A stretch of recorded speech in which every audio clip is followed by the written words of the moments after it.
plaisir de présider la Chambre professionnelle du Conseil pour la région Centre-Val de Loire et d'être parmi vous pour assister à cette conférence de Pierre qui sera très intéressante tout à l'heure. Deux petits mots, déjà des remerciements traditionnels mais néanmoins sincères. Notre partenaire d'organisation, le Crépi, donc Annick va venir nous parler du Crépi rapidement. Des amis du cercle digital qui nous photographient et qui nous filment ce soir. Je ne sais pas si c'est une très bonne idée, mais bon, on verra bien. Et les jeunes du CFA, parce que pour la deuxième année consécutive, nous sommes ici, toujours très bien accueillis. Et c'est un plaisir pour nous d'être dans cette dynamique à la fois de formation et de dynamique professionnelle pour ces jeunes qui se mettent en quatre pour bien nous accueillir. Voilà, alors la Chambre professionnelle du Conseil, qu'est-ce que c'est ? Déjà, on appartient à une fédération nationale. Toute la France est couverte par des associations telles que la nôtre. On a à peu près 700 cabinets conseils en France. Et les missions principales qu'on se donne, c'est d'abord de représenter la profession du conseil, qui est une fonction, qui est un métier relativement diffus, qui revêt pas mal d'activités, mais aussi pas mal de profils différents, et qui n'est pas vraiment représenté au plan national ni auprès des instances décisionnaire. Notre souci, c'est un souci de professionnalisation. On est sans cesse dans la formation, dans l'information, dans le partage des compétences, dans l'intelligence collective, parce que le transfert de tous nos métiers, de toutes nos compétences, de toutes nos expériences, font qu'on s'enrichit mutuellement. Et forcément, comme dans tout groupe, ensemble, on va plus loin. On va peut-être un petit peu moins vite, mais on va toujours plus loin. Donc c'est un vrai plaisir pour nous d'échanger sur nos différents métiers et comment on peut s'enrichir mutuellement. Tout ça conduit à une mission essentielle, c'est la participation au développement économique et social des territoires, puisque nos cibles de clientèle sont principalement des PME, et on sait bien qu'en France, le tissu des PME est un acteur majeur du développement économique. Ce sont nos clients, en stratégie, en qualité de vie au travail, en sécurité, en communication, en développement commercial. Et on est toujours très content de participer au développement et à la pérennisation de ces entreprises. Voilà, donc cette démarche professionnelle, elle va se traduire très concrètement dans les mois qui viennent, puisqu'en fait, nous avons entamé une démarche de certification AFNOR. Et donc, notre processus de certification devrait aboutir très concrètement le 15 janvier 2020. On vous en reparlera d'ici là. Mais c'est la preuve, la démonstration que notre souci de professionnalisation va se traduire par cette certification qui sera la garantie de respect de bonnes pratiques, de respect de consignes de professionnalisation, donc tout ce qu'on vient de dire, qui va être marqué noir sur blanc, et qui sera pour vous, professionnels du conseil ou entreprise, la garantie de faire appel à des professionnels à la fois motivés et concernés. Voilà, pour la Chambre professionnelle du conseil, on aura de toute façon l'occasion d'en parler tout à l'heure si vous le souhaitez. Annick, tu veux venir dire un petit mot du Crépi ? Je passe derrière.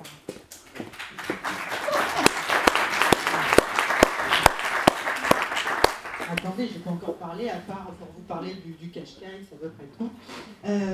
Bonsoir à tous, je suis ravie d'être là ce soir avec vous. Je remercie les adhérents du Crépi qui sont venus nous rejoindre. Donc vraiment, en deux petits mots, le Crépi, club régional d'entreprises partenaires de l'insertion. Donc pareil, régi par une fédération nationale, on est couvert sur les territoires par 16 Crépi. En Touraine, le Crépi, c'est 200 entreprises adhérentes et partenaires, tout secteur d'activité, toute taille, qui œuvrent pour l'emploi. Donc j'en profite pour remercier à nouveau, puisque les entreprises sont sensibilisées dans le cadre de leur responsabilité sociétale et surtout très dynamiques et très engagées pour nous aider à remettre un peu en piste des jeunes et des moins jeunes qui cherchent leur voie professionnelle. Donc n'hésitez pas ce soir à venir me voir, où il y a des... Voilà, je pense qu'on a tous des petites étiquettes à venir nous rencontrer pour en parler. Et très bonne soirée.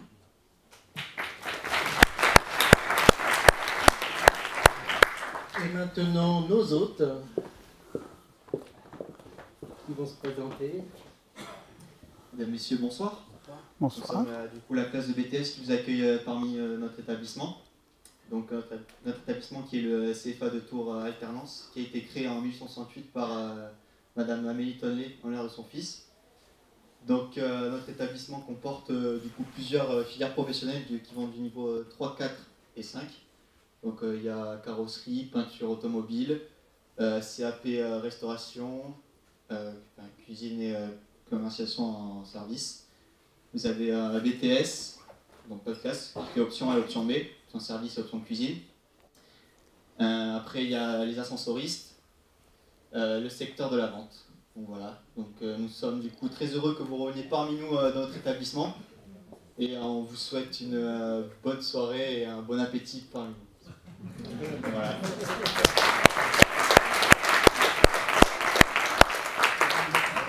Donc je vous présente Loïc qui nous a permis donc, de faire ce projet, c'est lui qui l'a géré en majorité. Donc s'il y a un problème, c'est de sa faute. Moi je suis son assistant donc ça compte pas. Donc voilà, on vous souhaite une agréable soirée et en espérant que tout se passe bien.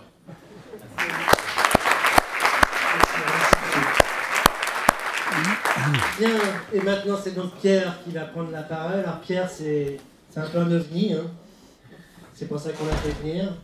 Il a créé une quinzaine d'entreprises, donc c'est un peu l'entrepreneur fou. Et il a systématiquement, au fil de l'eau, mis l'humain au cœur de ses actions. Un de ses faits d'armes, on s'en souvient tous, et on en parlait tout à l'heure avec Pierre. Pierre a repris l'usine de Villevorde, l'usine de Renault de Villevorde, qui a fermé de façon brutale. Et il a créé des centaines d'emplois suite à la reprise de cette usine. Vous vous souvenez du séisme que ça avait été. Et donc une quinzaine d'entreprises, de petites et des grandes, impliquées dans de nombreuses associations des ONG.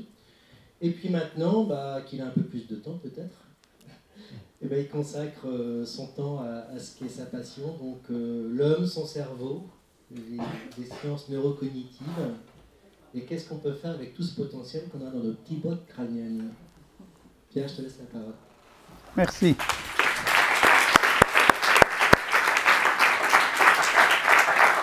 Merci Bruno, merci le Crépi, merci la Chambre professionnelle des conseils et EMCC qui a tout organisé. Merci à vous d'être là. Alors c'est un plaisir pour moi d'être présent et je vais vous faire, faire vivre ma passion. Voilà ce qui m'intéresse aujourd'hui. Et donc j'ai été présenté. Alors peut-être ce qui n'a pas été dit, c'est que en effet je me passionne pour l'humain depuis l'âge de 25 ans. J'en ai 73, je suis marié depuis 52 ans, je suis un homme passionné, on s'adore et aujourd'hui je consacre en effet depuis 15 ans ma vie à transmettre ces connaissances que je finance moi-même. Donc depuis à peu près 1990, je finance les travaux de Jacques Fradin que j'ai connu en 90 et que j'ai trouvé passionnant. Et donc il y a derrière ce que je vais vous dire à peu près 85 années en recherche en neurosciences, en biologie, en comportementalisme, cognitivisme, en éthologie. Mais je ne vais vous montrer qu'une petite partie de toutes ces recherches, mais au moins on va en vivre un élément. Alors, qui sommes-nous? Donc l'écosystème, aujourd'hui il y a l'Institut de médecine environnementale qui est un fonds de dotation de la recherche, oui, cette recherche continue.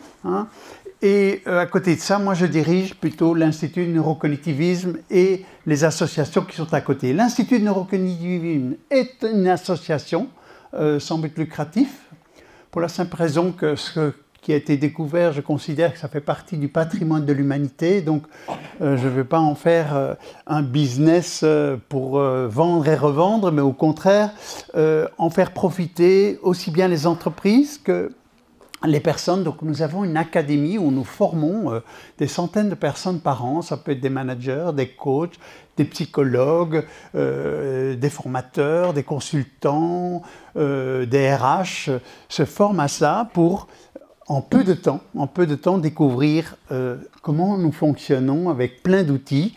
Et tout à l'heure je vous montrerai en quoi ça consiste. Le conseil, on donne pas mal de formations dans les entreprises, puisque le besoin existe, et de plus en plus, cette connaissance de l'humain est au cœur même du capital humain qui est important. Et donc, à côté de ça, on fait de l'innovation. Et tout à fait à droite, ce sont des associations que j'ai créées en Belgique, Learn to Be, il y a maintenant 12 ans, où nous formons des milliers d'enseignants par an en Belgique à ces connaissances en très peu de jours, avec des changements incroyables dans les écoles.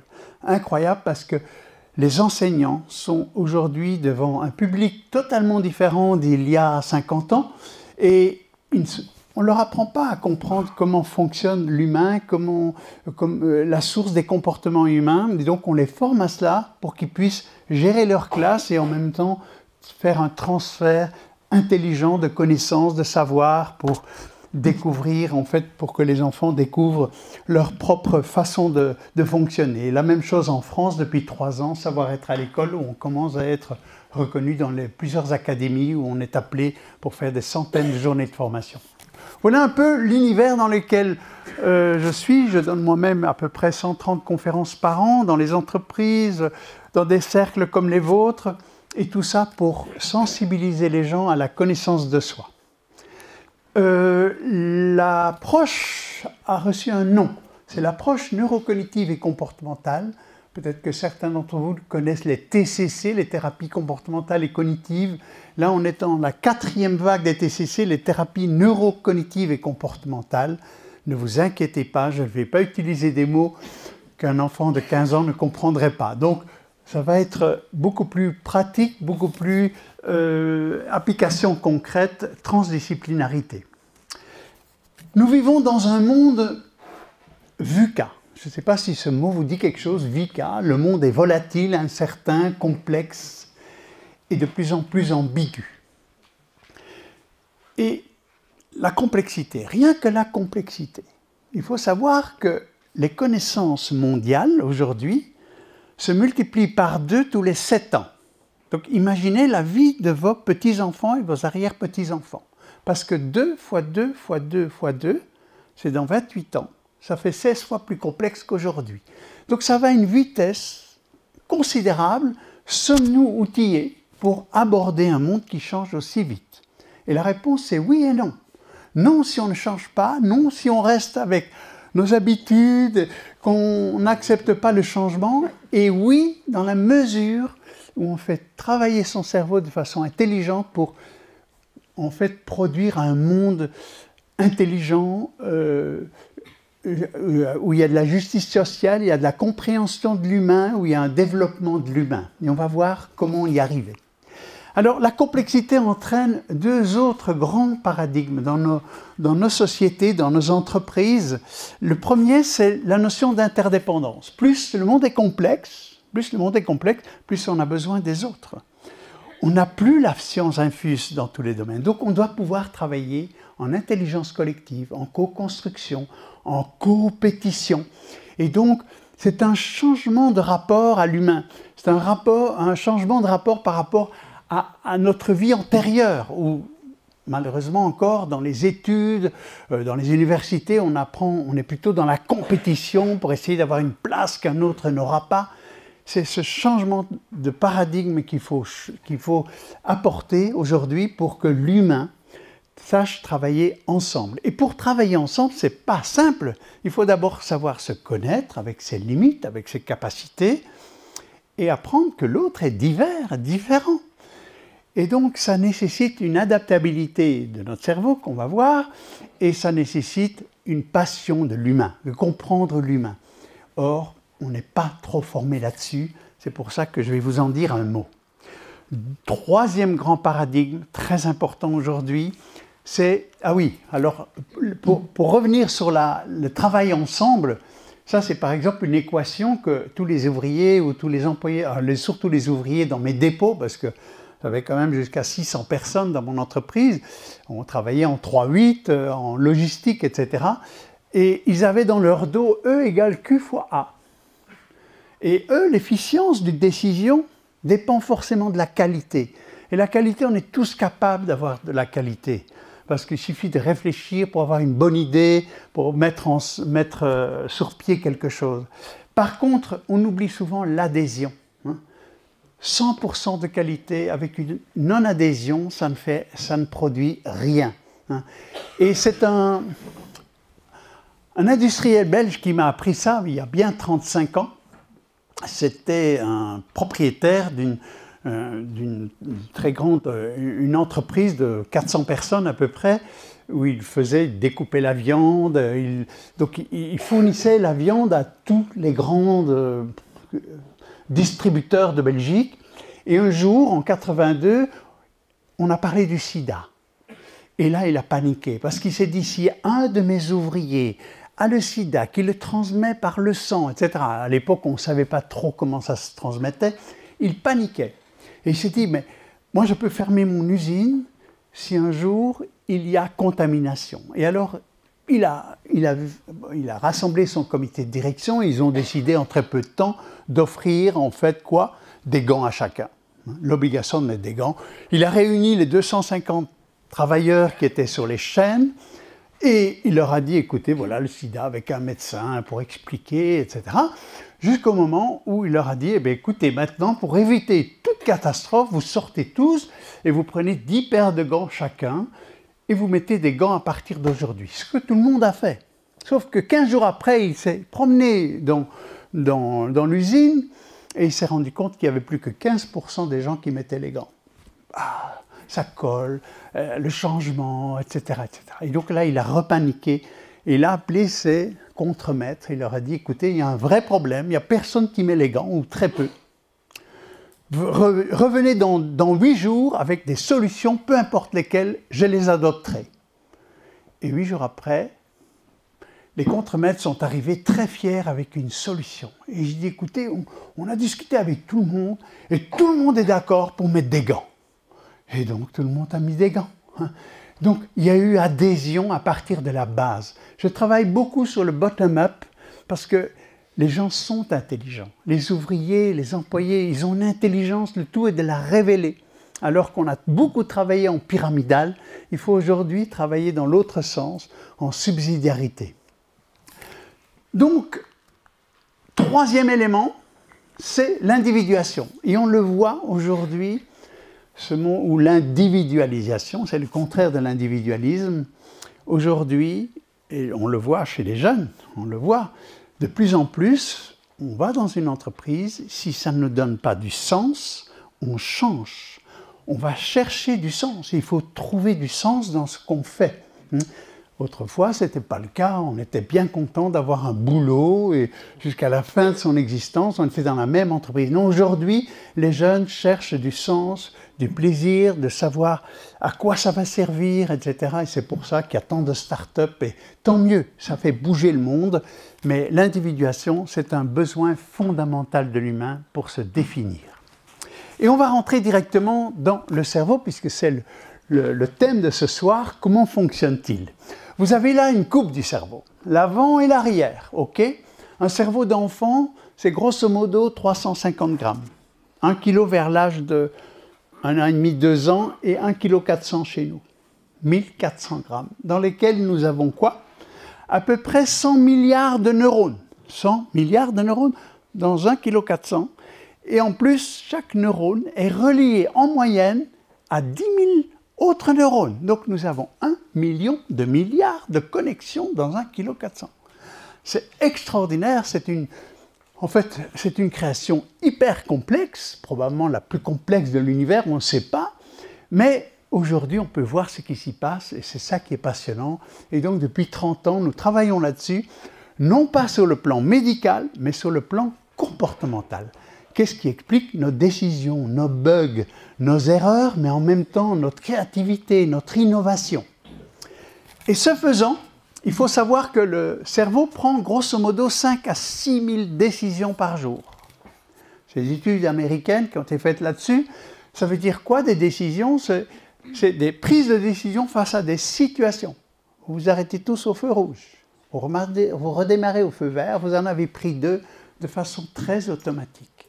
Plus le monde est complexe, plus le monde est non maîtrisé, plus vous êtes devant des situations où il faut prendre des décisions sans vraiment la maîtriser, sans être un expert. Et c'est là, On va rentrer dans le vif du sujet pour comprendre tout cela.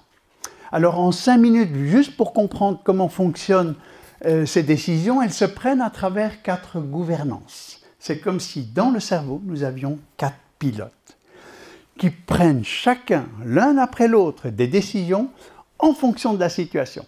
Et chacun a une fonction très précise. Le plus ancien, qu'on appelle souvent le reptilien, la gouvernance instinctive, c'est très basique. Hein. Il est aussi bien chez nous que chez votre chien, que dans la tortue ou le reptile. Il a un instinct naturel de vie et de survie. C'est lui qui vous rappelle qu'il faut boire, manger, dormir. Ok, mais c'est lui aussi qui va percevoir le danger physiologique. Il va percevoir lorsqu'il y a un prédateur dans le coin et qui va donc vous permettre, en tout cas à un animal, de sauver sa peau en fuyant, en luttant ou en s'inhibant. On va revenir là-dessus. Le deuxième dont je ne vais pas parler ce soir, c'est la gouvernance grégaire avec le paléolimbique, le vieux limbique, le limbique qui est né avec les premiers mammifères, qui a comme but, en fait, de hiérarchiser dans les troupeaux, dans les meutes, les plus dominants, les plus soumis, et ça crée, je dirais, un univers en rapport de force où chacun a sa place, et il ne s'agit pas de prendre la place de l'autre, chacun a sa place, c'est ce qui crée des hiérarchies dans le monde animal. Chez l'humain, c'est ce qui va former, il va construire dans la petite enfance déjà, jusqu'à l'âge de 10-11 ans, la notion de confiance en soi. Trop confiance en soi, qui crée des manipulateurs, trop peu de confiance en soi, des soumis, trop de méfiance dans l'autre, ou trop confiance en l'autre. Donc tout cela se manifeste et se crée petit à petit dans le cerveau de l'enfant. Mais on ne va pas revenir là-dessus. Troisième élément, le mode limbique, qui lui se développe aussi biologiquement jusqu'à l'âge de 18 ans. Ça ne veut pas dire pour ça qu'il ne change plus après, au contraire, la neuroplasticité nous permet de savoir aujourd'hui que notre cerveau change tous les jours jusqu'à l'âge de 120 ans. Donc, c'est une merveille, on peut se transformer tous les jours. Mais le limbique, c'est un peu le disque dur. C'est nos savoirs, nos compétences, c'est tout ce que nous avons appris, tout ce que nous avons vécu. Nos émotions s'y installent, nos motivations s'y installent. Le savoir, le savoir-faire et les compétences, mais aussi nos fausses croyances, nos idées toutes faites, nos rigidités, qui vont créer des bugs dans nos décisions, qui vont créer des conflits intérieurs, mais aussi externes. Et on va voir pourquoi et comment. Et alors, le dernier, le cortex préfrontal, qui est tout petit à la naissance, mais qui est déjà là, et qui va se développer jusqu'à l'âge de 25-30 ans pour avoir sa totale maturité biologique. C'est lui qui nous permet de penser out of the box, d'être créatif, d'être innovant, d'anticiper. C'est lui aussi le siège de l'intuition, le siège de la spiritualité, alors que les croyances sont plutôt à l'arrière du cerveau. C'est ce qui permet à l'humain de vraiment se dépasser, de découvrir, d'aller au-devant de notre avenir. Nous sommes des êtres inachevés, il faut le savoir. L'écureuil fait parfaitement ses gestes, le lion aussi. L'humain a tout à apprendre. Donc nous sommes différents par rapport à l'animal. On a quelque chose, on est inachevé. Et c'est notre volonté, notre besoin d'apprendre, de conscience qui nous permet de nous élever petit à petit. On va découvrir cette richesse. Alors en 2 mots, avant de poursuivre, je parle souvent de l'avant et de l'arrière. On a beaucoup parlé du cerveau droit, cerveau gauche. C'est vrai qu'on a des hémisphères droit et gauche, il y a 200 millions de connexions entre les deux, mais on a aussi bien un droit et un gauche avant qu'un droit et un gauche arrière.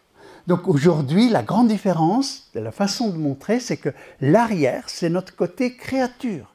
L'animal aussi, il a cela. Donc nos chiens, les mammifères ont un mode mental automatique dans lequel, c'est l'aspect créature en nous, il y a nos connaissances, nos savoirs qui nous permettent de prendre des milliers de décisions par jour.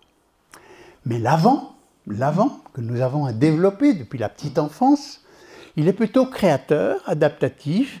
Lorsque nous apprenons quelque chose, qu'on ait 2 ans, qu'on ait 10 ans, qu'on ait 20 ans, 50 ans, 60 ans ou 80 ans, lorsqu'on apprend quelque chose de neuf, ça passe d'abord par le cortex préfrontal, et au fur et à mesure qu'on a assimilé les choses, qu'on a l'expérience, ça finit par être un automatisme qu'on stocke à l'arrière et qui devient un acquis.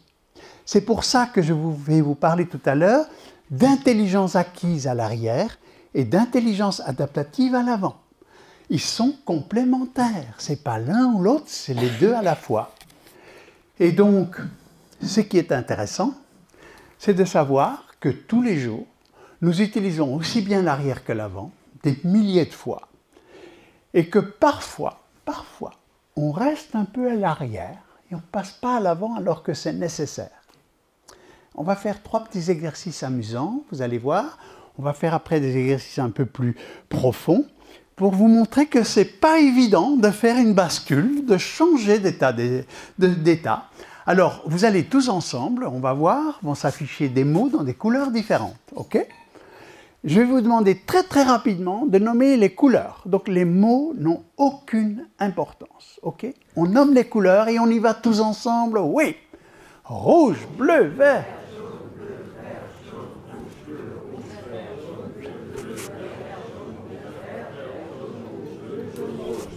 Votre mode automatique fonctionne bien, on peut continuer la conférence. Je vais tester votre mode adaptatif. Vont s'afficher d'autres mots dans d'autres couleurs, ok? Vous regardez la couleur et vous nommez les couleurs. Très rapidement, on y va. Ok, bleu, jaune, rouge, bleu.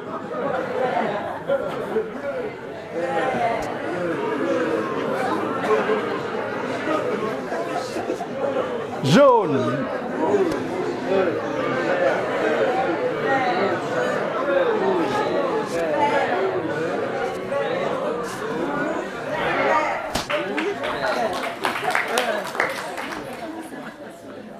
On peut améliorer, hein? On peut améliorer.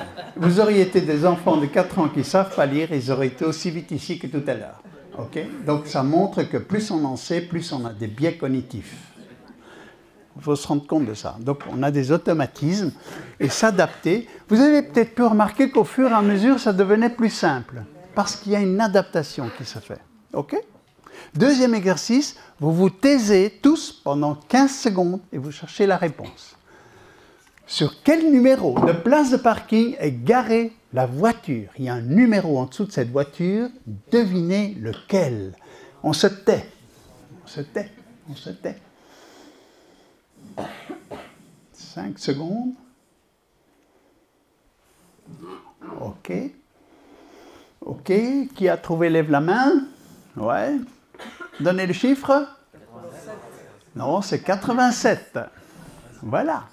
Il suffit de voir les choses autrement. Ceux qui n'ont pas encore compris, vous n'avez qu'à faire ça.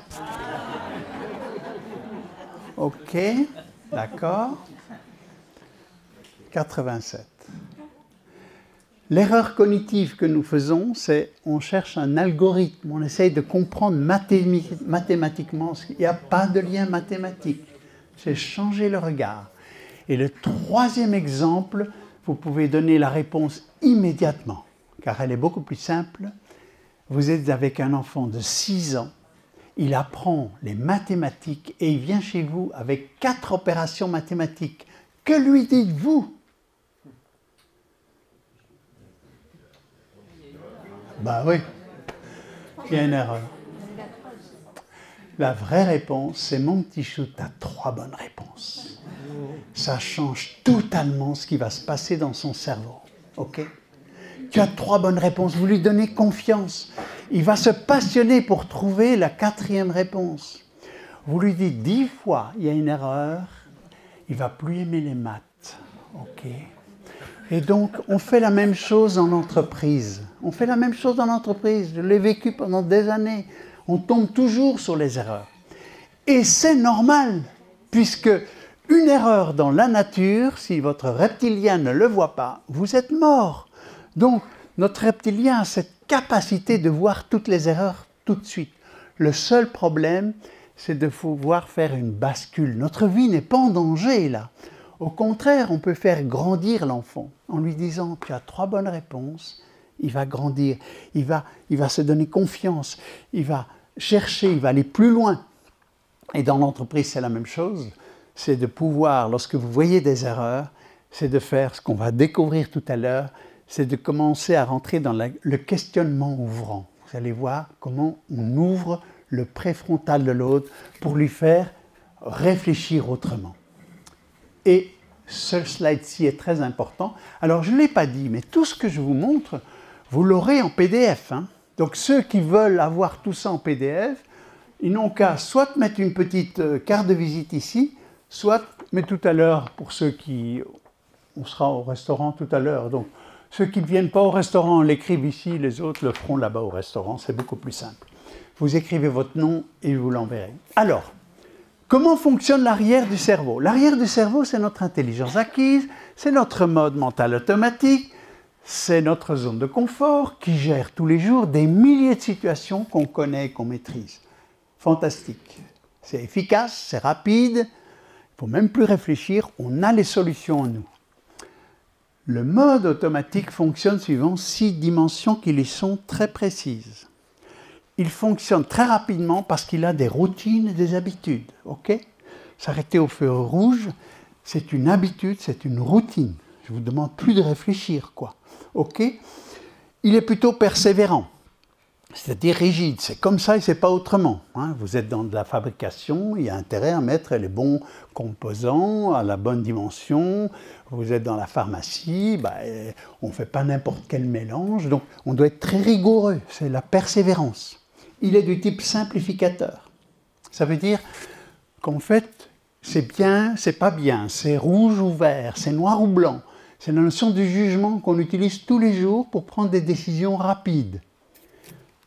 Il a des certitudes, puisque c'est notre boîte de connaissances et de savoir, donc on a des certitudes que telle et telle chose fonctionne, et ça se nourrit d'autant plus par l'empirisme, c'est-à-dire l'expérience. Plus on a d'expérience dans un domaine, plus on a de la fluidité, de la rapidité pour prendre des décisions. Et 6e dimension, qui est plus grégaire, plus encore à l'arrière du cerveau, c'est l'image sociale, c'est le regard de l'autre. Combien de décisions ne prenons-nous pas en fonction du regard de l'autre? Ok, pour faire partie du groupe, pour faire partie du clan, pour ne pas être mis de côté. On essaye de se faufiler, de faire partie de. Et les ados sont comme ça. Hein, donc, dès l'âge de 10 ans, là, les ados sont très sensibles à ça, à l'habit, les vêtements, etc., pour se faire accepter. Hein. Je ne sais pas, votre enfant rentre au collège, il a 12 ans et il lui faut une paire de baskets, quoi. Vous allez trouver une belle paire de baskets de grande qualité, en marque blanche. Et puis vous lui dites, ah, essaye celles-là, elles sont vraiment bien. On voit que c'est du solide, quoi. Non, non, non, non, je veux celle-là. Parce qu'il est marqué Adidas ou Reebok. Que vont penser mes copains si j'arrive avec de la marque blanche? Donc, c'est cette image par rapport à l'autre. On est grégaire par nature si on ne s'individualise pas. Et donc, je vous parle de tout ça, mais c'est bien utile. C'est bien utile. Tous les jours, on utilise cela pour prendre des milliers de décisions, sauf que plus le monde est complexe, plus on a besoin d'aller chercher ailleurs. L'intelligence adaptative, le mode mental adaptatif, qui gère à la perfection et même avec plaisir l'inconnu et le non maîtrisé. C'est la partie de l'apprentissage. On adore apprendre, découvrir ce qu'on aime, et les 6 dimensions qui le caractérisent sont à l'opposé du mode automatique et en même temps complémentaires. Vous allez voir, ça n'a rien à voir l'un avec l'autre, mais ce n'est pas l'un ou l'autre qui est bon. Soyez surtout jamais curieux face à un feu rouge, c'est très dangereux. Okay? Très, très dangereux. Donc, ce n'est pas l'un ou l'autre qui est bon, simplement que lorsque la situation est un peu inconnue ou maîtrisée, il faut faire ce qu'on appelle une bascule. Et donc la curiosité, bon, prenons un exemple, on est le 26 décembre au soir, votre fils a reçu un Lego là, de 400 pièces, quoi. Il s'est levé tôt le 26 décembre. Il a commencé à construire son Lego.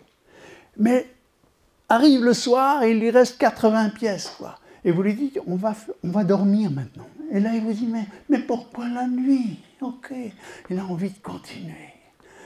Et là, il monte dans sa chambre et face au lit, il vous pose la question. Mais maman, mais pourquoi la nuit? 3 façons de répondre. Mon petit chou, ça, c'est un peu compliqué. Tu vas apprendre ça en CM2. Ok? Et maintenant, on va plutôt lire l'histoire des petits lionceaux qu'on a déjà lu 28 fois. Et pour une 29e fois, on va relire l'histoire des petits lionceaux et il va adorer ça. Ok? Il va adorer ça, mais en attendant, vous le retournez dans ses routines et sa curiosité n'est pas satisfaite. Moins on répond au pourquoi des enfants, il retourne instantanément aux routines. Donc, c'est important. Les pourquoi des enfants, c'est leur formation du cortex préfrontal. Donc, il ne s'agit pas de dire on n'a pas le temps, on n'a pas ceci. Prenez le temps. Alors, deuxième façon de faire, c'est leur expliquer pourquoi la nuit.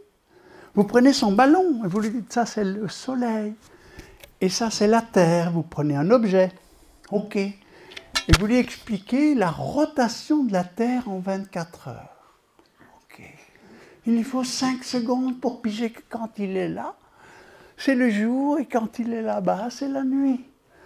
Et il pige rapidement, il apprend quelque chose de neuf, voilà, il apprend que la Terre tourne, sa curiosité est satisfaite, mais il y a une 3e façon de faire, mon petit chou. J'aime bien ta question. Et quand il pense, ce serait quoi comme ça d'après toi? Ce serait quoi la nuit? Et là, vous voyez l'enfant faire ceci.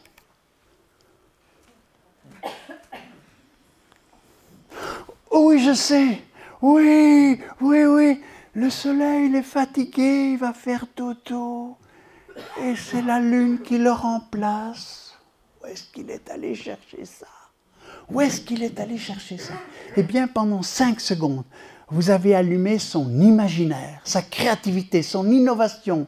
Il va à partir d'idées qu'il a eues, d'une émission télé, d'un oncle qui lui a raconté une autre histoire, il va imaginer quelque chose. Et ça, c'est un moment magique pour la pensée, pour l'intuition, pour tout ce qui va devenir plus tard. Créativité et innovation. Bien sûr qu'après, vous allez lui raconter l'histoire de la Terre qui tourne. C'est évident pour lui donner la réalité. Mais ce moment est magique. Épanouissons-nous en laissant rêver nos pensées. C'est là qu'arrivent des nouvelles créativités. Donc, la curiosité, c'est la voie d'entrée. Et un enfant d'ailleurs, voyez-vous des enfants de 3 ans qui savent prendre du recul, qui sont nuancés dans leur façon de penser, qui ont des opinions très personnelles? Non. L'enfant naît avec la curiosité bien plus que nous. On le voit en IRM. Les enfants, ça va à une vitesse colossale. La créativité dans les connexions neuronales se forment à une vitesse énorme parce qu'ils sont dans l'apprentissage. Pour nous, humains, dans nos entreprises, c'est quoi la curiosité? Éveiller la curiosité chez l'autre. D'abord, pour soi, c'est s'émerveiller. S'émerveiller devant une feuille, devant une fleur, devant le temps. Prendre le temps de voir les choses. Et là, on s'ouvre. Mais dans nos entreprises, c'est quoi la curiosité? C'est faire de la maïeutique. La maïeutique Socrate. Socrate nous a appris à poser des questions ouvrantes. Des questions qui obligent l'autre à faire quoi? À faire une bascule. Sortir de ses croyances, de ses idées, de ses certitudes, pour essayer de peut-être imaginer autre chose qu'il n'a pas encore imaginé. Et là, on peut rentrer dans une posture nouvelle pour s'émerveiller, pour s'ouvrir, pour voilà, découvrir autre chose. La curiosité entraîne aussi, alors c'est un des éléments d'entrée. Face à l'inconnu, face à la non-maîtrise, la première chose à faire, c'est d'être curieux, se poser des questions, savoir pourquoi, comment. Deuxième attitude, c'est de savoir accepter, l'acceptation. Acceptation, ça ne veut pas dire résignation. L'acceptation, c'est vous êtes tous les jours confrontés devant des situations parfois difficiles que vous n'aimeriez pas rencontrer. Et pourtant, accepter la situation, c'est se mettre dans un état où on voit la chose, ok, c'est comme ça, c'est une réalité, qu'est-ce que je vais en faire? Plutôt que de dénigrer, de ne pas voir, d'être rigide, et de dire non, bah, c'est pas comme ça. Non. Donc, les deux premiers, c'est une véritable posture qu'on a à apprendre, être curieux, savoir accepter les choses. Je vous assure qu'à ce moment-là, face à l'inconnu, face à des situations difficiles, vous allez rentrer dans une posture de grande sérénité. Et la sérénité va entraîner le reste, c'est-à-dire le traitement de l'information, nuancer les choses. Ce n'est pas blanc ou noir, ce n'est pas bien ou mal derrière des choses qui nous paraissent parfois moches, ridicules. Parfois, il y a une idée géniale. Voir s'il n'y a pas un avantage là derrière. Les grandes inventions sont souvent nées de cela. Nuancer les choses, ce n'est pas blanc ou noir. Ça entraîne la notion de relativité, la prise de recul, savoir prendre du recul. Souvent, on est né dans le guidon, on ne voit que la chose qui se passe. On oublie de voir le contexte, l'annexe, tout ce qui est autour. Savoir prendre du recul, c'est prendre de la hauteur. Je suis expert APM, je vois énormément de patrons dans une année. Je forme des centaines de patrons. Lorsque je travaille sur la relativité, je leur dis, vous avez des décisions à prendre, des décisions importantes, mais vous aussi. Lorsqu'on a des décisions importantes à prendre, il n'y a qu'un conseil. Ne répondez jamais tout de suite. Laissez-vous une nuit, parce que la nuit porte conseil et c'est neurobiologique. Tous, vous avez fait l'expérience de vous lever un matin avec des réponses à des problèmes de la veille. Qu'est-ce qui s'est passé pendant la nuit? Eh bien, pendant la nuit, votre cortex préfrontal, il bosse. Il revoit les choses. Il remet les choses en place. Et le matin, c'est Eureka, on a une idée. Et c'est pour ça que former en soi une forme de sérénité, d'ouverture d'esprit, ok, même devant des choses graves, des choses difficiles, je suis ouvert. Voilà, c'est la réalité, c'est comme ça. Qu'est-ce que je vais en faire? Et vous ne pouvez prendre des décisions intelligentes que si vous êtes serein. Et c'est là que la réflexion va jouer. On est là dans la solution, hein. L'intuition, la capacité de prendre des décisions rationnelles, le bon sens, parce qu'on est serein. Et l'intuition, c'est fort parce que Harvard a fait des grosses études là-dessus, auprès de grands patrons d'entreprise qui sont très analytiques et d'autres qui étaient très intuitifs. Les intuitifs étaient bien plus performants. Pourquoi? Ce n'est pas qu'ils n'analysaient pas les choses, mais ils allaient un cran plus loin. L'analytique, il va voir ce qui s'est passé. L'intuitif, il va peut-être partir de l'analyse, mais il va savoir prendre du recul et se dire, le monde change, moi je vois l'avenir comme ceci, comme cela. Et c'est eux qui souvent sont des grands créatifs, parce que c'est aussi une attitude, c'est une façon d'être. Et on va voir le pourquoi et comment développer tout ça. Ce qui amène à l'opinion personnelle, c'est de prendre des décisions. La crise de 2008, crise financière fondamentale. Le monde entier a été impacté. Qu'est-ce qui s'est passé? Quand on analyse a posteriori, 2 ou 3 banquiers ont fait les subprimes, hein, donc valoriser l'immobilier en Amérique, etc., en disant vous ne payez pas de loyer parce que votre maison, de toute façon, vaut plus dans 1 an, dans 2 ans, etc. Et donc, énormément de maisons qui sont construites. Les autres banquiers ont vu leur valorisation grandir et tout le monde a acheté ses actions. Et donc, c'était l'image sociale. Ne pas faire comme les autres, c'était rester un banquier pauvre. Et tous voulaient s'enrichir jusqu'au moment où il y a eu la crise. Donc, même des gens très intelligents peuvent se retrouver avec cette image sociale et prendre des mauvaises décisions parce qu'on copie l'autre, alors qu'il faut parfois se différencier.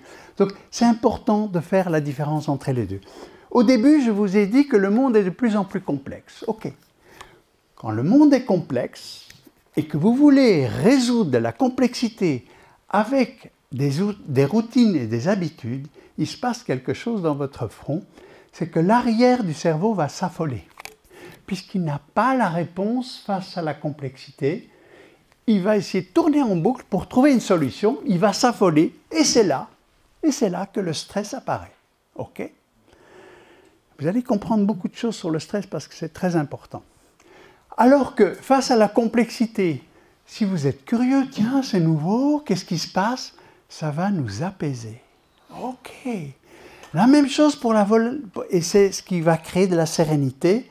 La même chose pour la volatilité. Ce qui était vrai hier n'est plus vrai demain. Ok. Mais si je suis rigide et persévérant, ça doit être comme ça.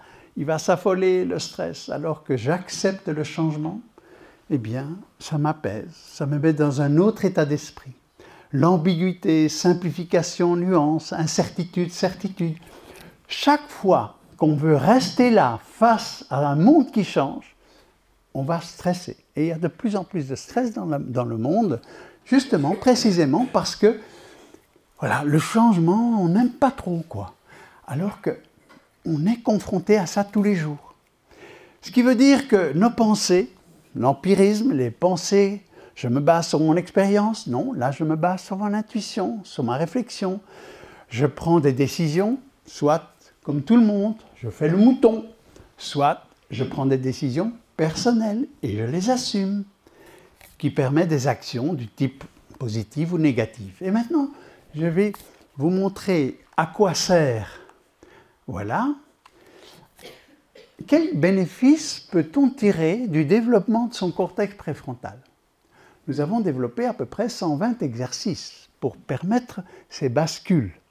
Si certains d'entre vous font de la méditation, par exemple, eh bien, en faisant de la méditation, on travaille essentiellement sur le niveau 2 de l'acceptation et sur le niveau 6 d'être plus individualisé. Mais il y a des exercices sur la curiosité, il y en a sur la nuance, il y en a sur la relativité, et on en a comme ça à peu près une bonne centaine. Lorsqu'on développe notre cortex préfrontal dès la petite enfance, parce que c'est ça aussi, et on peut le faire à tout âge, il n'y a pas d'âge pour ça, non. On développe sa curiosité, on accepte la réalité, on intègre les points de vue, et on développe en fait l'intuition, l'agilité, tout ce que vous voyez là.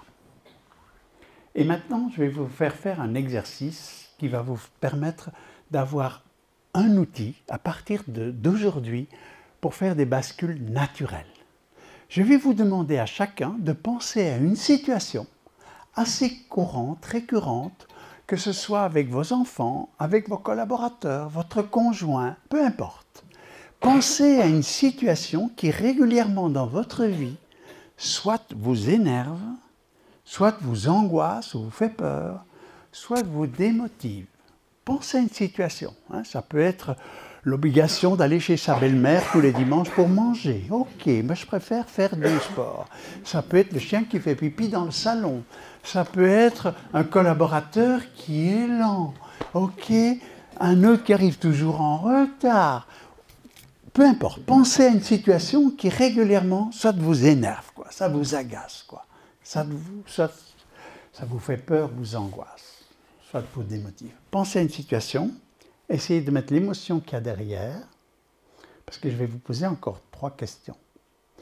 Je vais vous donner un exemple, et c'est ce qui va expliquer pourquoi on ne fait pas de bascule. Mon fils, il n'est jamais prêt à 7h30 pour partir à l'école. Et il n'y a rien qui m'énerve plus que ça, ok? C'est tous les jours la même chose. Il faut que je gueule dans les escaliers pour que Bernard descende, ok? Et ça m'énerve, quoi. C'est tous les jours, ça fait des années. Il n'est jamais prêt, quoi, le gamin. Ok. Donc, vous voyez un peu mon émotion d'énervement, de colère, d'agressivité. Ok. Ok, ça, c'est l'émotion. En général, déjà, on ne met pas des mots sur nos émotions. On n'a pas appris à mettre des mots sur les émotions. Mais plus que ça, il faut aller à la source, à la racine de nos émotions. Eh bien, vous savez pourquoi il m'énerve, moi, mon petit Bernard? C'est parce qu'il est lent. Ok. Il met 20 minutes pour s'habiller, le gamin. 20 minutes pour un garçon, mais c'est pas possible, quoi. 5 minutes pour se coiffer. Et puis il change de pantalon. Le bleu, oh, avec mes baskets jaunes, là, ça va pas, je vais changer, etc. Moi, ça, et au bureau, c'est la même chose quand je vois quelqu'un avec un dossier qui marche comme ça, là. Ah non, ça, j'accepte pas, quoi. J'ai une aversion sur la lenteur. Moi, ma valeur, c'est la rapidité. Ok. Et donc, c'est ce qui me met en énervement. Ou alors, il n'est pas prêt, le gamin, quoi. 7h30, on va arriver en retard à l'école, il n'a pas encore mangé, c'est pas possible. Donc, c'est irrespectueux d'arriver à l'école en retard. Donc, l'irrespect est une aversion, c'est une antivaleur chez moi. Et donc, on ne peut pas arriver en retard. Et ça m'angoisse. Donc, la même situation peut provoquer des émotions très différentes suivant notre nature. Et derrière notre nature, on doit chercher la pensée. Ou alors, tous les jours la même chose, quoi. Jamais prêt, hein, le gamin. Jamais. Il faut toujours l'attendre, quoi. On n'en fera rien plus tard de ce gamin-là. Il ne va jamais trouver un job, quoi. Jamais trouver un job, quoi. Donc, il est irresponsable. Donc, je vous demande de retourner dans votre idée. Quelle est la situation qui, quelque part, crée une émotion? Et je vous demande aussi de chercher l'aversion qu'il y a derrière. C'est quoi? C'est l'injustice? C'est l'inefficacité? C'est le désordre? C'est le mensonge? C'est quoi qu'il y a là derrière? Parce que c'est là qu'il faut gratter. Et tout à l'heure, je vais vous donner un outil exceptionnel pour que vous puissiez le faire chez vous. Un outil qui change vos structures neuronales rapidement. Donc, mais ça c'est pour tout à l'heure, c'est le gâteau de tout à l'heure. Donc, cherchez une émotion, une pensée, et maintenant je vous pose une autre question. Ça va? Vous avez tous quelque chose? Vous pensez à quelque chose? Restez dans cette situation et essayez pendant 2 minutes de trouver 5 avantages que vous pourriez tirer de cette situation. OK? 5 avantages que vous pourriez tirer de cette situation. Je vais manger tous les 15 jours, c'est ma belle-mère. J'ai mon fils qui est lent. En attendant, il mâche bien et pour sa digestion, c'est très bon. Il prend du temps pour s'habiller, mais il est coquet. Okay? Donc, imaginez des avantages aux situations qui vous énervent. Et pour en trouver, il faut se poser des questions ouvrantes. Alors, on a développé un petit carnet qui s'appelle, que moi j'appelle le Socrate de poche. Je vous en lis quelques-uns. Il y a 35 questions ouvrantes. Qu'est-ce que tu ne veux pas perdre? Peut-être que ça touche l'un ou l'autre. Qu'est-ce que tu penseras de ça dans 10 ans? OK. En quoi c'est vraiment important pour toi? OK. Peut-être que ça va vous permettre de prendre un peu de recul. Qu'est-ce qui est touché en toi? Et alors? Mettez-vous à la place. Qu'en penserait Nelson Mandela, quoi? Qu'en penserait un migrant au milieu de la Méditerranée de votre problème, quoi? OK? Mettez-vous dans la tête d'un autre. OK? Essayez de trouver 3, 4, 5 avantages. Je vous laisse encore 1 minute. Parce qu'après, je vais poser une autre question.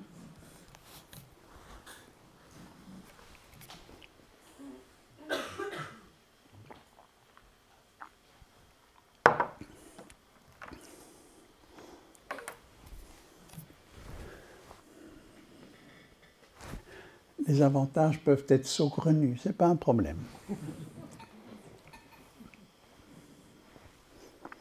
Soyez dans la créativité. Imaginez des choses.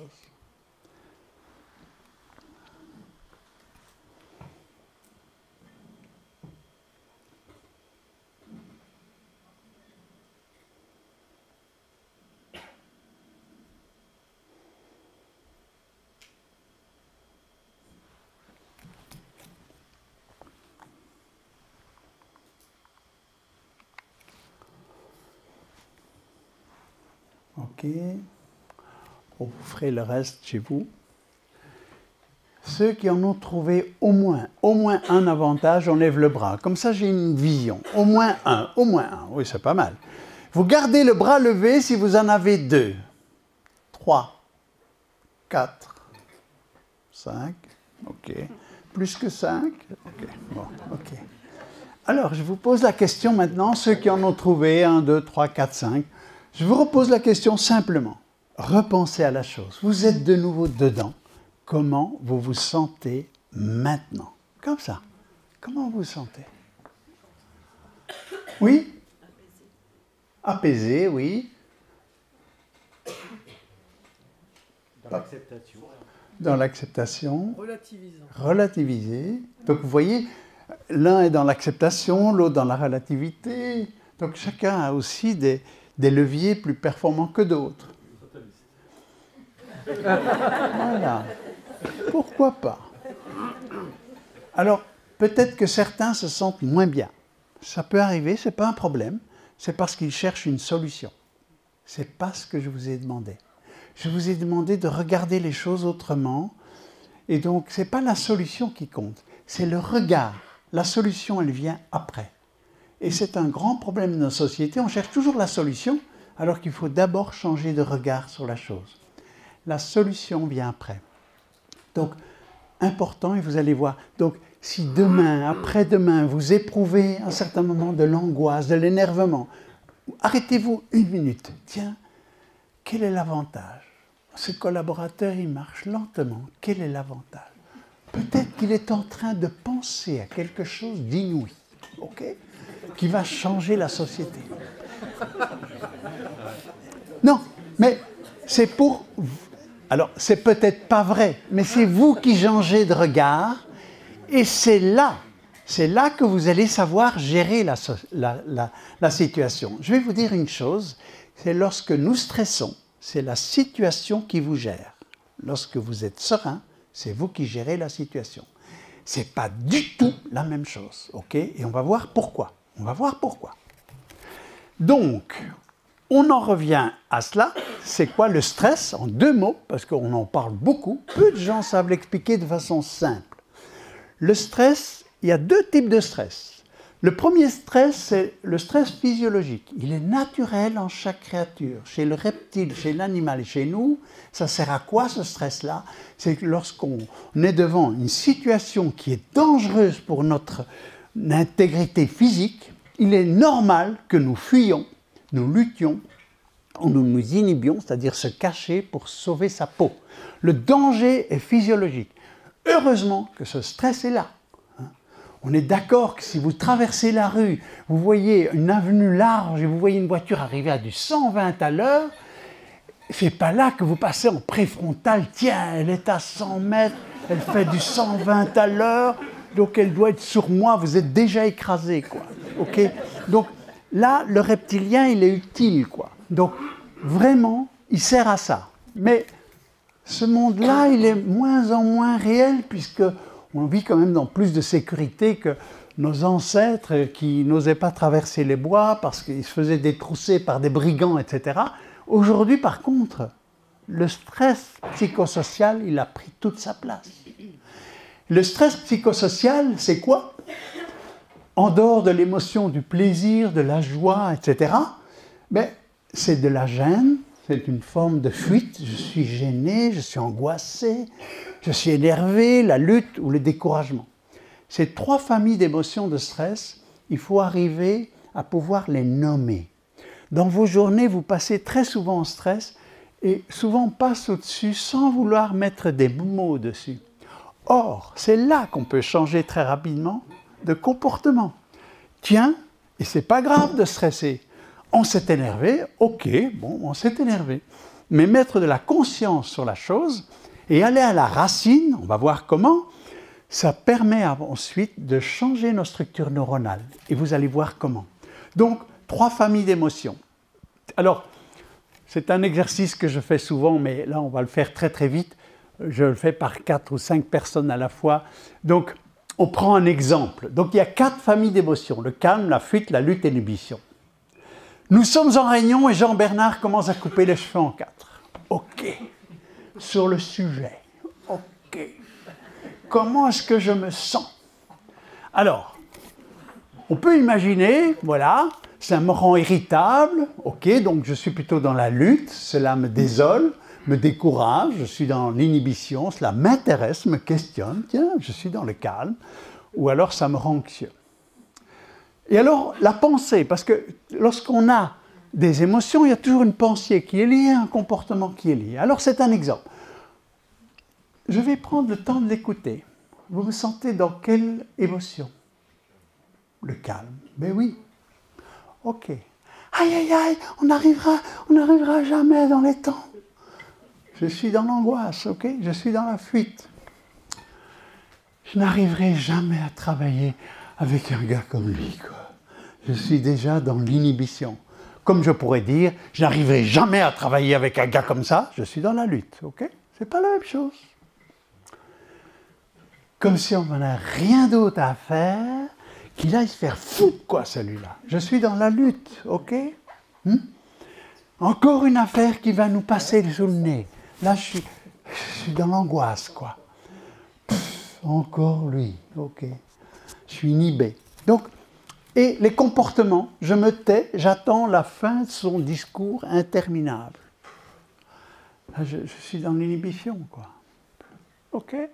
Je pose des questions pour approfondir, je suis dans le calme, etc., etc. Vous allez recevoir ça dans le PDF parce que les réponses sont là. Ok. Donc, important, juste c'est pour vous dire, il est important de mettre des mots sur nos émotions. On ne le fait pas. On ne le fait pas. Votre enfant arrive chez vous et dit « J'ai peur, il y a un loup en dessous de mon lit. » Mais non, il n'y a pas de loup dans la région, etc. Vous n'avez pas accueilli son émotion. Non, vous n'avez pas accueilli. Donc, il ne va plus pouvoir nommer ses émotions. C'est important de nommer ses émotions. Parce que lorsqu'on nomme les émotions, on peut aller à la racine des émotions. Et c'est ce qu'on va faire maintenant. Donc, j'ai dit au début de ma conférence, nous sommes placés tous les jours devant 5 à 6 000 situations. Donc, nous prenons 5 à 6 000 décisions. La plupart d'entre elles, on les fait avec notre mode automatique. On s'arrête au feu rouge, on démarre au feu vert. Je fais de la compta avec aisance parce que je suis un expert. Je fais ceci avec aisance parce que je connais. On prend beaucoup de décisions avec notre mode automatique et c'est très bien. Bravo. C'est utile, ça nous fait avancer, c'est efficace, c'est rapide. Lorsqu'on est devant une situation nouvelle, inconnue, en général, il lâche prise, on passe de l'autre côté. Ah tiens, tu me parles d'astrophysique, c'est quoi? Je n'ai jamais entendu parler. Et vous commencez à être curieux, poser des questions pour apprendre, pour découvrir. Le problème n'est pas là. Le problème, c'est que dans un monde complexe, on peut être très expert dans un domaine, mais les choses changent très vite. Et vous avez beau être expert, peut-être que la situation qui va se présenter, vous avez une expertise de 99%, mais il y a 1% qui est de l'autre côté, ou 2 ou 3% qui est de l'autre côté. Et si à ce moment-là, on veut simplement en rester à ses certitudes et ne pas s'ouvrir à la nouveauté, à la numérisation, à une relation nouvelle, qu'est-ce qui se passe? Eh bien, c'est que face à ce genre de situation, dont on ne maîtrise pas un aspect, mais on reste avec nos certitudes, qu'est-ce qui va se passer à l'arrière du cerveau? Il va s'affoler. Il va s'affoler. Et donc, qu'est-ce qui se passe quand il s'affole? Le stress apparaît. Le stress. On reparle du stress. Eh bien oui, parce que le stress a une grande signification. Et soit on est dans la fuite, la lutte, l'inhibition. Et là, si vous retenez que ça aujourd'hui, c'est important, c'est que le stress, c'est un signal d'alarme que notre corps nous donne à nous-mêmes pour nous dire « Et là, il y a peut-être bien quelque chose à changer ». Ça veut dire que le stress nous indique qu'à ce moment-là, on recrute l'arrière du cerveau au lieu de passer à l'avant. Nécessité, c'est pour ça que je vous dis, un avantage, pouf, vous avez fait la bascule. Vous vous sentez mieux, c'est plus serein. Je ne dis pas que vous avez la solution, mais vous êtes serein. La solution va peut-être venir quelques minutes après, un jour après, un mois après. Ça n'a pas d'importance. L'important, c'est de rester serein. C'est là que vous allez gérer les situations. Une autre façon de le dire, et donc lorsque vous faites cette bascule, on prend compte du signal alarme, on passe de l'autre côté et on remobilise notre mode mental adaptatif. Vous faites ça des centaines de fois par jour. Aujourd'hui, vous comprenez ce qui se passe dans votre cerveau. Et donc, il faut travailler pour faire ces bascules de façon naturelle dans les situations complexes et difficiles, là où on reste parfois à l'arrière du cerveau. Une autre façon de le voir, qui est connue, c'est le fameux triangle émotion, pensée, comportement. Ils sont vraiment liés. Soit les émotions sont du calme, on est serein, soit on passe en stress, fuite, lutte, inhibition. Et donc, lorsque nous avons une émotion de stress, on sait aujourd'hui que c'est le signal d'alarme que notre corps nous donne à nous-mêmes pour nous dire « Hey, il y a une petite chose à changer là. » OK? Comment faire du stress un allié? Alors ça veut dire pas un ami, c'est un allié pour se transformer. Puisqu'on l'a en nous, hein, c'est notre Jiminy Cricket à nous, pour celui qui connaît Pinocchio. Eh bien, les émotions, derrière nos émotions, lorsqu'on est en stress, c'est qu'il y a des pensées qui sont inadaptées à la situation, ou bien instables, ou bien incohérentes, et qui sont provoquées par des croyances, des rigidités, des certitudes, etc., etc. Et je vais vous donner un outil pour déconstruire cela en vous. Ça entraîne de la stressabilité. Je vais prendre un exemple. Je travaille dans une très grosse entreprise et nous sommes 5 directeurs de projet. Mais moi, je suis responsable du groupe. Chacun a un projet déterminé dans un département déterminé. Mais il y a une règle fondamentale, une méta-règle, c'est que le lundi matin, entre 9h et 10h, on a notre réunion staff. On se voit à 5 et on échange sur ce qui s'est passé la semaine passée, nos difficultés, nos échecs, nos réussites. On fait le planning de la semaine à venir. Le seul problème, moi je suis le patron de ces 5 et chacun va travailler de son côté. Mais Jean-Louis, il arrive toujours un quart d'heure en retard. Et alors il n'y a rien qui m'énerve plus que ça, parce qu'on n'a qu'une heure et il ne me reste plus que 3 quarts d'heure. Et il a le culot de rentrer avec un gobelet de café en disant « Ça va les copains ? Votre week-end, c'était... » Ah non, mais là, il me gonfle, quoi. Il va encore me prendre 10 minutes pour discuter de ce qu'il a fait ce week-end, quoi. Ça m'énerve. Donc, je suis excessivement stressable par rapport au retard de Jean-Louis. Et à côté de moi, j'ai Marc, qui est aussi un chef de projet. Et Marc, il est super cool, il est calme. Mais chaque fois que je me mets dans l'énervement, il me dit « Mais Pierre, commence à 9h. Tu vas voir, la semaine prochaine, il va arriver à 9h10, puis 9h05, puis 9h. Mais moi, j'y crois pas. C'est pas possible de commencer maintenant. Tu comprends, il n'y a rien plié. Moi, je reste toujours dans ma stressabilité. Et c'est là qu'on comprend qu'en fait, il faut travailler sur nos aversions. Et ça, c'est l'équation indispensable. Le stress est un inhibiteur d'intelligence. On le sait aujourd'hui. Vous passez en IRM, vous êtes stressé, votre cortex préfrontal, il est plat. Tout se passe à l'arrière, ok? Donc, il est dans l'affolement. Et le stress dépend de 3 facteurs, le stresseur, la stressabilité et la multiplication. Et mon Bernard, mon Jean-Louis, là, c'est un stresseur de 50. Et moi, j'ai une stressabilité de 100 par rapport au retard. Donc 100 fois 50, ça fait 5000 stress, quoi. Alors que Marc, c'est 50 fois 0. Donc lui, il n'est pas stressé. C'est lui qui a les bonnes idées. Okay? Donc quand on est serein, on peut vraiment trouver des solutions et être intelligent. L'intelligence adaptative, c'est cela. Alors, je vous ai dit que je vous donnais un outil. C'est un outil que vous pouvez utiliser n'importe quand, mais quand vous le ferez la première fois, consacrez-vous donnez-vous 1 heure de battement pour le faire, tout seul, dans votre bureau. La 8e fois que vous le ferez, vous allez le faire en 22 minutes, tellement vous avez créé des nouveaux circuits neuronaux. Ça va à une vitesse incroyable de construire des circuits neuronaux entre l'arrière et l'avant pour permettre à votre cerveau de s'adapter très rapidement aux situations inconnues. C'est une force, c'est une réalité biologique. On a fait énormément de recherches là-dessus, appliquées, même avec les pilotes de chasse de l'armée de l'air française, en 7 fois 2 heures de formation là-dessus, ils ont augmenté leur capacité par rapport aux autres de 700%.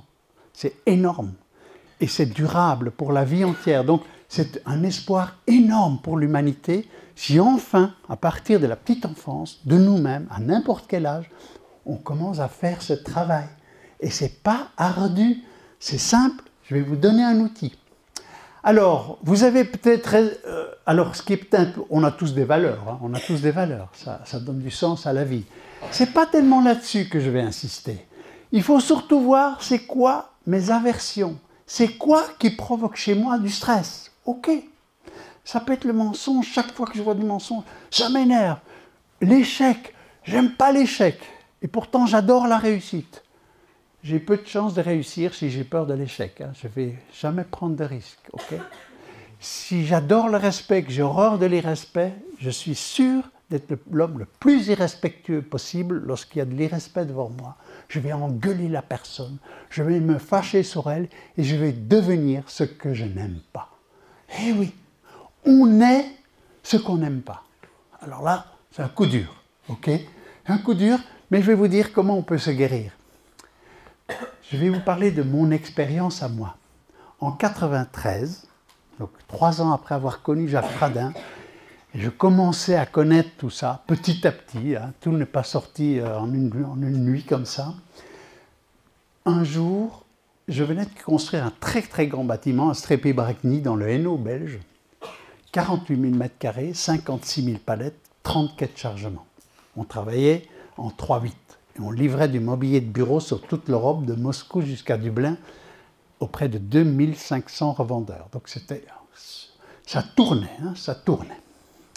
Et un jour, à 7 h du matin, je viens dire bonjour aux chauffeurs et aux convoyeurs. Il y avait 15 camions alignés en train de charger du mobilier de bureau pour aller à Paris, à Bruxelles, peu importe. Et j'arrive un peu avant le huitième camion. Et j'entends rire. Le chauffeur et le convoyeur se bidonnaient. Ok. Jusque-là, l'humour, c'est préfrontal, pas un problème. Par contre, qu'est-ce que je vois? Qu'est-ce que je vois? Un meuble de direction qui a été sanglé, donc ça veut dire attaché dans notre jargon, attaché avec un nœud genre nœud de Noël. Vous savez, un nœud qui, après 3 tournants, va se détacher. Qu'est-ce que je vois? Parce que moi, j'ai une valeur qui est l'efficacité. Depuis tout jeune, j'adore l'efficacité. J'avais horreur de l'inefficacité. Et donc, je vois l'inefficacité en personne, rien que dans ce nœud. Ok? Je passe en stress. Soit, premier type de stress, c'est la fuite. Je vois déjà le meuble tomber. Je vois déjà la casse, le client furieux, le truc à la poubelle, enfin je vois déjà la masse d'argent qu'on a perdu. Si je reste dans la fuite, en général quand on est dans la fuite, la gêne, qu'est-ce qu'on fait? Pour se calmer, on passe devant sans rien dire, dans le faux espoir que tout ira bien. En un mot, efficacité 0. Deuxième type de stress, c'était mon style à moi. Là, je le rentre dedans. Alors là, je les engueule. Là, vraiment, je me fâche, quoi. OK? Je me fâche. Alors, forcément, le nœud est refait. Le meuble sera arrivé chez le client en bon état. Mais l'ambiance en prend un vache de coup. OK? Et là... pour l'entreprise, c'est pas super. Troisième type de stress, c'était pas mon genre, mais je me décourage. C'est pas possible. Quoi. Ils en sont là. Et alors, vous pensez déjà la clé sur le paillasson, la faillite, et on remonte dans son bureau, on passe une mauvaise journée. C'est pas possible, quoi. Je rentre le soir chez moi, parce que il y a quelque chose qui m'avait touché, parce que je l'avais vraiment engueulé, là. Alors là, j'avais dépassé les bornes. Je rentre chez moi et je me confie à mon épouse, qui connaît bien la méthode, qui est thérapeute avec la méthode. Elle me dit, Pierre, là, il faut que tu ailles à Paris chez Jacques Fradin. Fais-toi un bon coaching. OK. J'arrive chez Jacques Fradin et il me fait faire cet exercice que vous pouvez faire vous-même. Il me dit, Pierre, tu vas écrire là, valeur, tu vas écrire efficacité, et là au-dessus, tu vas mettre inefficacité. OK. Et puis il me pose la première question. Pierre, tu vas me trouver 15 avantages à l'efficacité. Ça m'a mis 2 minutes. Hein. Alors là, waouh, quoi. On gagne du temps, on gagne de l'argent, on a du temps pour faire du sport, les clients sont contents, enfin tout tourne, quoi. Ah, c'est chouette, quoi. Il y a plein d'avantages à l'efficacité. Et puis il me pose la question, trouve-moi 15 inconvénients à l'inefficacité. Bon, 2 minutes, quoi. On perd un temps fou.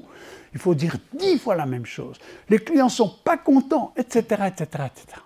Et puis, il me pose la question, trouve-moi 15 inconvénients à l'efficacité.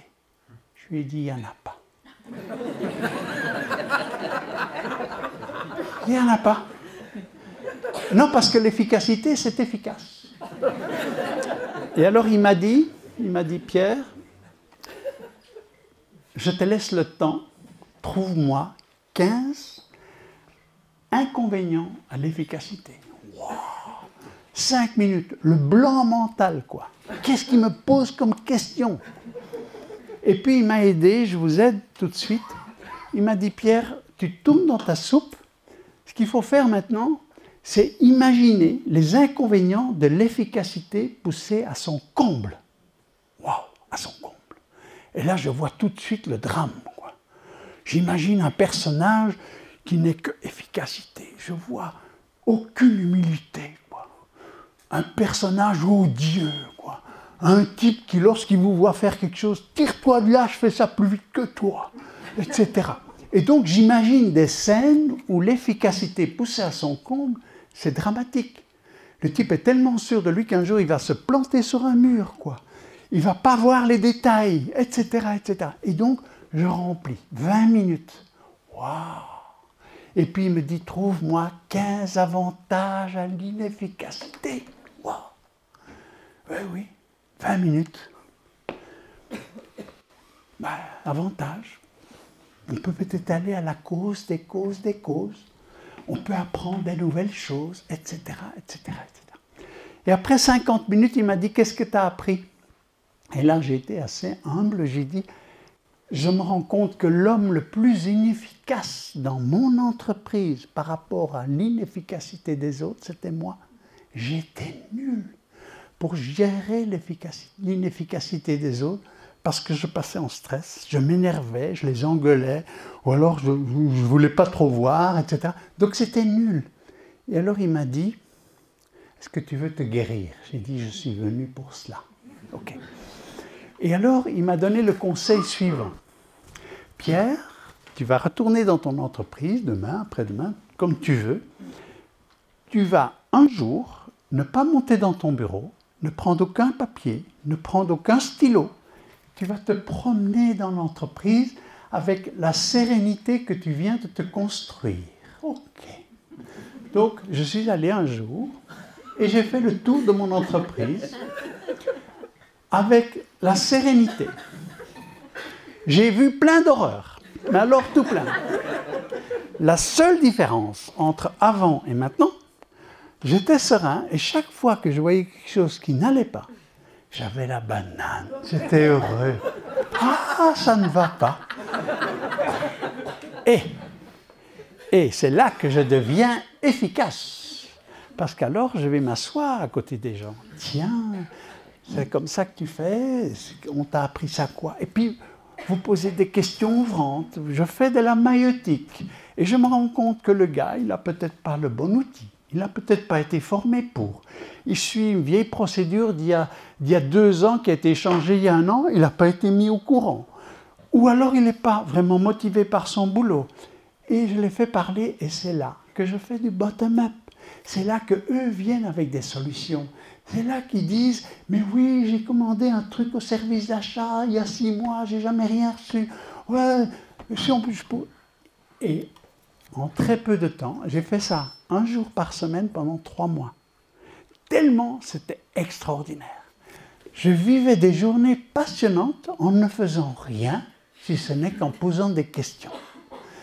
Et ça a changé totalement l'ambiance de l'entreprise. Et ça a apporté quoi? L'efficacité. Ah, j'étais ravi. J'ai transformé l'inefficacité en efficacité. C'est pas moi. Alors, c'est pas grave, je vais parler fort.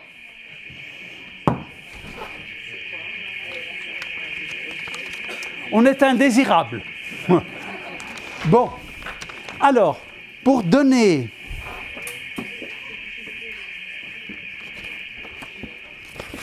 je termine la conférence avec une bouteille. On va attendre la fin du bruit. Nous sommes dans un monde qui change, ok? Et donc, plus le monde évolue, plus on a besoin de se former. On va attendre un peu, hein? C'est pas grave. Trouvons un avantage. Ben on rit, voilà, on rit. C'est chouette. Tout va bien. Tout va bien? Voilà. Ça ne va pas durer longtemps. Hein. On suppose. On suppose. Voilà. On est serein. Vous voyez tous la bouteille, oui?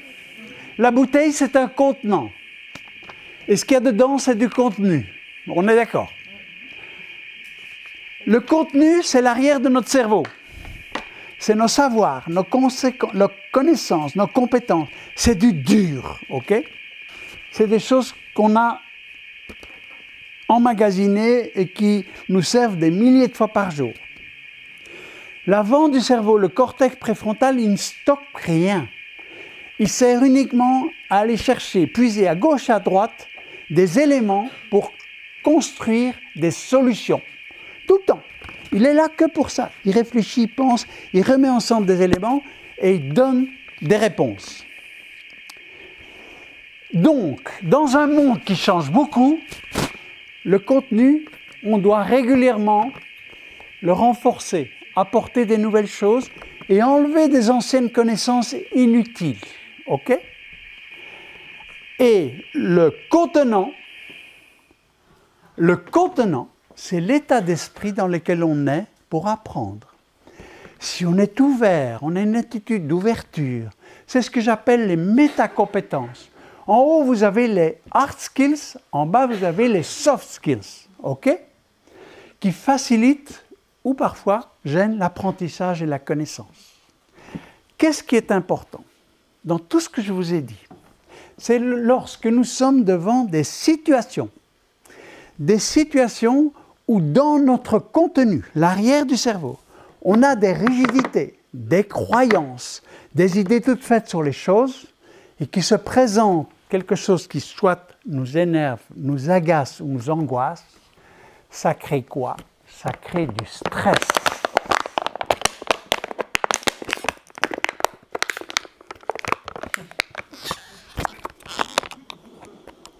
Et quand on est stressé, voilà ce qui reste comme intelligence adaptative. On est très mal pour trouver des solutions. OK? Donc, ce qui est capital, lorsqu'on est souvent comme ça, moi aussi, ça m'arrive très souvent d'être comme ça. Et quand je suis comme ça, j'essaie de penser, tiens Pierre, trouve un peu, ne fût-ce qu'un avantage. 2, 3, 5. Et je retrouve de la sérénité pour résoudre la situation, soit tout de suite, soit demain, soit après-demain.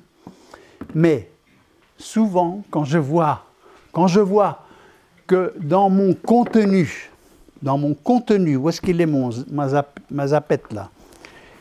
Donc, qu'est-ce qui se passe? C'est quand dans mon contenu, j'ai des croyances et des conditionnements, il va compresser mon contenant. Et donc, mon contenant, il devient un peu inutile pour trouver des solutions. Donc, c'est pour ça que je dis, mettons des mots sur nos émotions et essayons de trouver la racine. Et puis, lorsqu'on a trouvé la racine, faites le travail. La première fois, parce que c'est 15, 15, 15, 15. Et il faut se mettre dans d'autres situations. Mettez-vous à la place, je ne sais pas, par exemple, respect, irrespect. Prenons un exemple. Quels sont les inconvénients du respect? Poussez à l'extrême. Allez, hop, 2-3 mots. L'obéissance totale. L'obéissance totale. Pas drôle. On est mouton. OK? Voilà. Dans la guerre 40-45, ça fait 60 millions de morts. Hein? 60 millions de morts pour le respect. Non mais ça va? OK? Donc le respect, il faut voir, il faut le doser, quoi. Et l'irrespect a sauvé des vies. OK? C'est la désobéissance civique, elle est parfois nécessaire. Donc, il faut tout de suite aller très loin et vous allez voir, vous changez de regard. Ce n'est pas pour autant que l'un est bon et l'autre est mauvais, ce n'est pas ça. Tout dépend des situations. Donc, quand on est figé, on est psychorigide. Et là, on ne sait pas gérer les situations. Et donc, je vais terminer. Alors, oui, donc, nous sommes directeurs de collection chez Erol. Ce sont tous des ouvrages que vous pourrez trouver sur Internet. Je vais vous envoyer le PDF. Celui dont j'ai parlé aujourd'hui s'appelle L'intelligence du stress. C'est la base même de ce que donc Jacques Fradin écrit avec des exemples. C'est très facile à lire avec, bien sûr, ce que j'ai dit, mais en beaucoup plus approfondi. J'ai quelques exemplaires avec moi qui sont au restaurant. J'en ai quelques-uns ici pour ceux qui, malheureusement, partent trop vite. OK ? Et vous aurez des sites Internet. La chaîne Webikeo, pour ceux qui sont professionnels, c'est intéressant. C'est une chaîne gratuite où tous les mois, nous faisons des webinars d'une demi-heure sur des sujets très différents, le burn-out, le ceci, le cela, tout ce qui est en RH. Et pour terminer, je vais vous réciter un poème que j'ai écrit l'année passée qui résume ce qu'on vient de dire. OK? Ça s'appelle « L'éveil à la vie ». Ami, écoute en toi la richesse de ton moi. Car si de nature tu n'es que créature, ta noblesse de cœur te rendra créateur. Ton être inachevé mérite cette destinée, arpentant le chemin pour devenir humain. Libéré des croyances, tu arrêtes ton errance et donnes aux émotions leur signification pour en faire un levier de grande sérénité. Donne à ton préfrontal cette tâche bien peu banale d'assumer ta croissance, d'élargir ta conscience et de nourrir l'envie de faire fleurir la vie. Voilà. Bien à vous. Merci.